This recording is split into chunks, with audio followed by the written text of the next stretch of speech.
Hi guys, after cleaning and cutting the fish, we will put some salt in the fish and then cook it. This is the ingredients. First, we will heat the pan for 1 minute. Then after heating the pan, we will put some oil in the pan.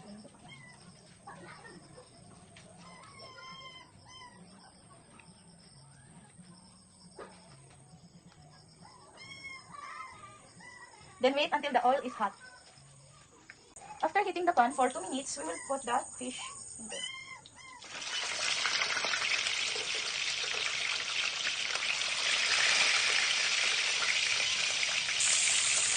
While cooking the fish, we need to boil the potatoes.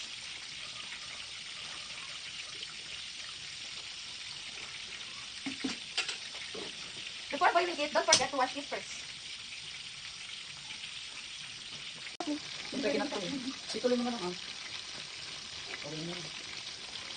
Boil the potato for 5 minutes.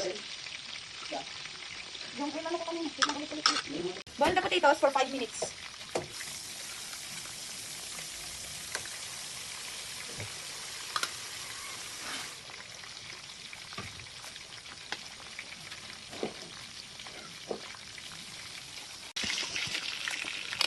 After 5 minutes, the potato is cooked.